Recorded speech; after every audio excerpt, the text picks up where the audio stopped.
আসসালামু আলাইকুম। আজকে অনেক সহজ একটা রেসিপি করে দেখাবো। ছোট মাছের চচ্চড়ি রান্নার সেরা রেসিপিটাই এখন আপনাদের সাথে শেয়ার করব। আশা করি রেসিপিটা নতুন পুরাতন সব রাঁধুনিদের কাজে লাগবে। সেই সাথে ছোট মাছ রান্নার অনেকগুলো টিপস তো থাকবেই। ছোট মাছের চচ্চড়ির জন্য প্রথমে আমি চুলায় একটা প্যান বসিয়ে দিয়েছি, তবে চুলা এখনও জ্বালাইনি। চুলা জ্বালানোর আগে প্যানে দিয়ে দিচ্ছি কিছু পেঁয়াজ কুচি।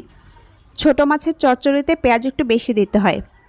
আমি মাঝারি সাইজের 4টা পেঁয়াজ কুচি করে কেটে দিচ্ছি। পেঁয়াজ প্যানে দেওয়ার আগে হাত দিয়ে কচলে ছড়িয়ে দিচ্ছি। এরপর দিচ্ছি আলু।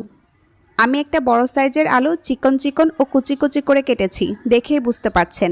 আর আলু না দিতে চাইলে দিবেন না, সমস্যা নেই। বাকি সব প্রসেস একই থাকবে। এখন দিচ্ছি 1 চা চামচ রসুন বাটা। রসুন বাটা ফ্রিজে রাখলে কালার চেঞ্জ হয়ে